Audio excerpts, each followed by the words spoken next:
Génial de te revoir. Maintenant que vous êtes ici, parlons de l'importance de la documentation et de la façon dont elle sert de forme de communication pour que les autres puissent se référer et contribuer. Je vais partager un exemple avec vous. Une fois, j'ai travaillé sur un projet impliquant plusieurs équipes d'assurance qualité, de test, de conception, d'ingénierie des partenaires et de responsables de programme. Chaque équipe était responsable de son propre ensemble de livrables. Pour que toutes les équipes soient sur la même longueur d'onde, il était important que chacun stocke ses plans et rapports dans un seul endroit centralisé. Cela a permis à tout membre de l'équipe de trouver rapidement les documents dont il avait besoin. Le stockage et le partage de la documentation sont très importants. Avoir des plans en un seul endroit rend la communication plus rapide, plus facile et plus rationalisée, car tout le monde sait où trouver les informations dont il a besoin. Il est tout aussi important de vous assurer que vos fichiers sont stockés avec des étiquettes claires ou organisés en dossiers. Par exemple, dans mon équipe, nous avons certains rapports stockés dans un endroit central. Cela permet aux équipes de différents pays de trouver et de partager plus facilement leurs recherches, ce qui optimise le flux de travail et réduit le travail en double. La documentation et l'organisation des plans offrent également visibilité et responsabilité. Votre plan de projet en est un excellent exemple. Chaque tâche a un propriétaire et une date d'échéance. Cela crée une visibilité pour les membres de l'équipe de projet et une responsabilité pour le propriétaire de la tâche. Il est courant que les membres de l'équipe et les parties prenantes principales fassent référence à votre plan de projet et aux documents associés lorsqu'ils ont besoin d'un rappel sur les délais ou les jalons. Avoir des plans à jour aidera à s'assurer qu'il n'y a pas de place pour une mauvaise interprétation ou une mauvaise communication. Une fois que vous avez créé un emplacement centralisé pour vos documents, il est temps de penser à gérer les autorisations de vos fichiers et dossiers. Si quelqu'un ne fait pas partie intégrante de l'équipe de projet, vous ne voudrez peut-être pas qu'il ait un accès complet à toutes les notes de réunion. Au lieu de cela, résumez les informations pertinentes dans un rapport de situation pour ceux qui ont besoin de rester informés des résultats finaux mais n'ont pas besoin de toutes les informations de base. Il y a un autre grand avantage à mettre en place vos plans de projet et à les centraliser en un seul endroit, la continuité. En tant que chef de projet, il peut arriver que vous deviez soudainement quitter le projet. Supposons que vous soyez malade, transféré à un autre projet ou que vous deviez prendre un congé. Un autre chef de projet devra peut-être intervenir, et si toutes les informations du projet sont dispersées dans des notes personnelles non organisées, ce n'est pas très utile. Mais si vous avez documenté tous les plans au même endroit, le nouveau chef de projet peut trouver tout ce dont il a besoin et reprendre là où vous vous êtes arrêté. Il est toujours utile de stocker les guides, les manuels, les notes de réunion, les plans et les processus dans un endroit centralisé et clairement étiqueté. Vous voudrez également vous assurer que les personnes occupant des rôles pertinents ont accès à ces documents. Ainsi, même si vous n'êtes pas présent, le projet peut continuer. En tant que chef de projet, il est de votre devoir de vous assurer que les données du projet pourront être consultées à l'avenir par d'autres. Documenter vos plans et les rendre disponibles fait partie d'une bonne pratique de gestion de projet appelée gestion des connaissances.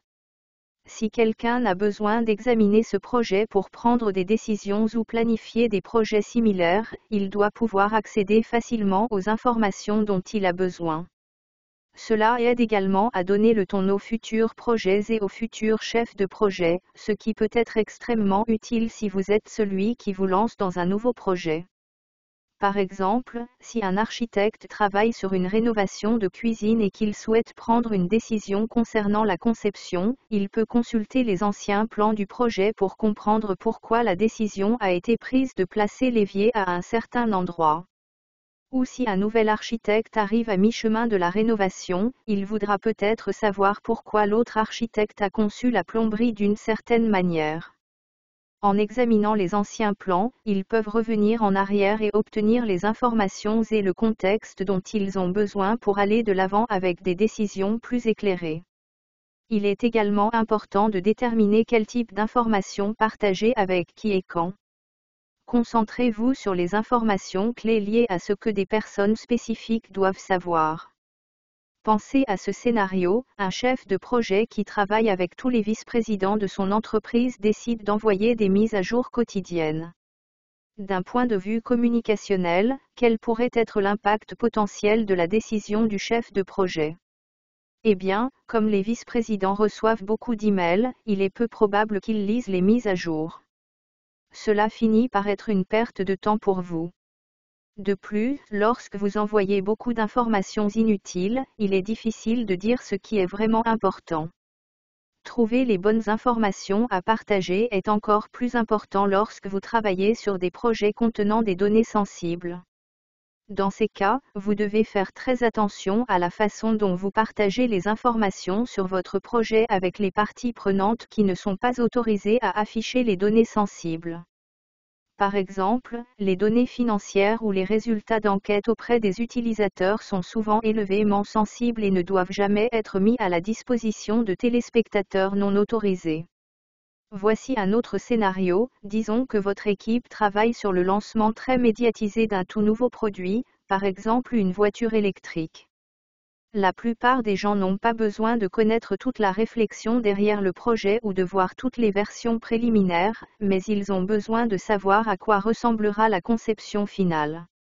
Le projet est juridiquement sensible et vous souhaitez éviter les fuites et le partage excessif de données classifiées.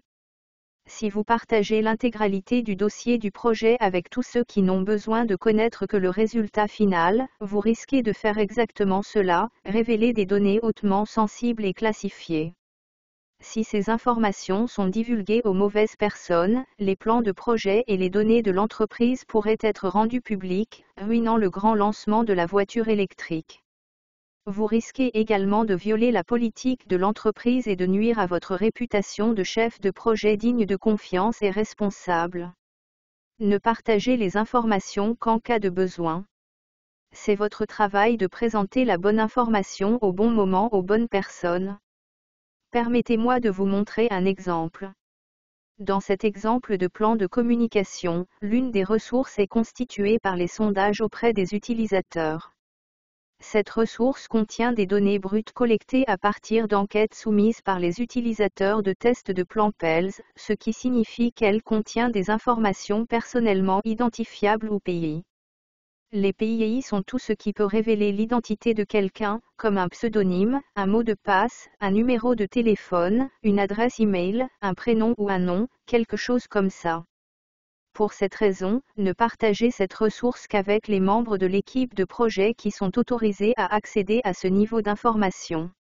Ensuite, si quelqu'un d'autre essaie d'ouvrir le document, il sera averti qu'il doit demander l'autorisation d'y accéder. Si vous avez besoin de partager les résultats de ces enquêtes, ceux-ci peuvent être présentés dans un graphique, un tableau ou résumés dans un rapport sans aucune PI incluse. Ensuite, vous pouvez partager ces informations avec l'ensemble de l'équipe. Vous avez maintenant une meilleure compréhension de l'importance de la documentation pour la gestion de projet. À venir, nous apprendrons la meilleure façon d'élaborer votre plan et de rester organisé. À plus tard.